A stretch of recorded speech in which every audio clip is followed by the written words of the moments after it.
منذ آلاف السنين كان المغرب بوابة إفريقيا نحو البحر المتوسط، وأرضاً تلتقي فيها القوافل والإمبراطوريات. موقعه الجغرافي جعله مسرحاً لحضارات متعاقبة، صنعت شخصية فريدة تمزج بين القوة والانفتاح والأصالة. من الجبال إلى الصحراء، ومن السواحل إلى المدن العتيقة، يبدأ هنا تاريخ أمة لا يشبه غيرها. الأمازيغ السكان الأوائل. الأمازيغ هم الجذور الأولى للمغرب، استقروا في السهول والجبال والصحراء، واعتمدوا على الزراعة والرعي والتجارة. كانوا مجتمعاً منظماً يحكمه الانتماء القبلي والشجاعة والدفاع عن الأرض. لغتهم وثقافتهم ظلت حية رغم تعاقب الغزاة. الفينيقيون والمراكز التجارية. في القرن الثاني عشر قبل الميلاد وصل الفينيقيون إلى السواحل المغربية، لم يأتوا للغزو بل للتجارة، فأسسوا موانئ مثل ليكسوس قرب العرائش. أصبح المغرب حلقة وصل بين إفريقيا وأوروبا والشرق. قرطاج وموريتانيا الأمازيغية. تأثر المغرب بالحضارة القرطاجية، ثم ظهرت مملكة موريتانيا الأمازيغية بقيادة ملوك أقوياء، تحالفت مع روما فترة، ثم أصبحت تحت نفوذها بعد سقوط قرطاج، لكن الهوية الأمازيغية ظلت حاضرة. العصر الروماني ومدينة وليلي.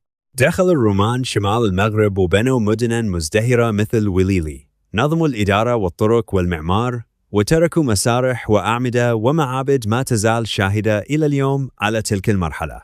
وصول الإسلام. في القرن السابع الميلادي وصل الإسلام إلى المغرب.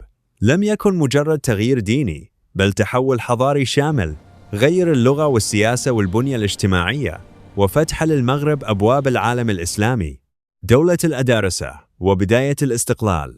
أسس إدريس الأول أول دولة إسلامية مستقلة بالمغرب، جعل من فاس مركزاً سياسياً وعلمياً، فبدأ المغرب يتشكل كدولة ذات سيادة وهوية واضحة. المرابطون وتوحيد المغرب. خرج المرابطون من الصحراء، فوحدوا المغرب وامتد حكمهم إلى الأندلس، بنوا مراكش وجعلوها عاصمة سياسية وعسكرية قوية. الموحدون وعصر القوة.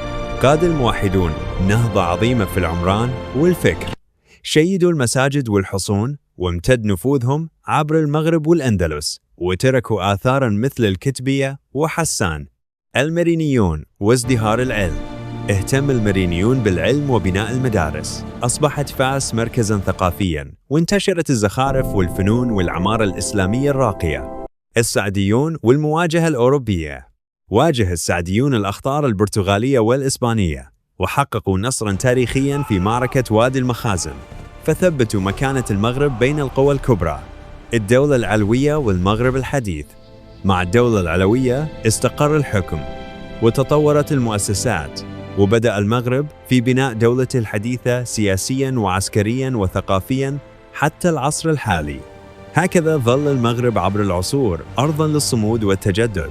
تغيرت الدول وتعاقبت الحضارات، لكن الروح المغربية بقيت حية، تربط الماضي بالمستقبل، وتحكي قصة أمة صنعت تاريخها بيدها.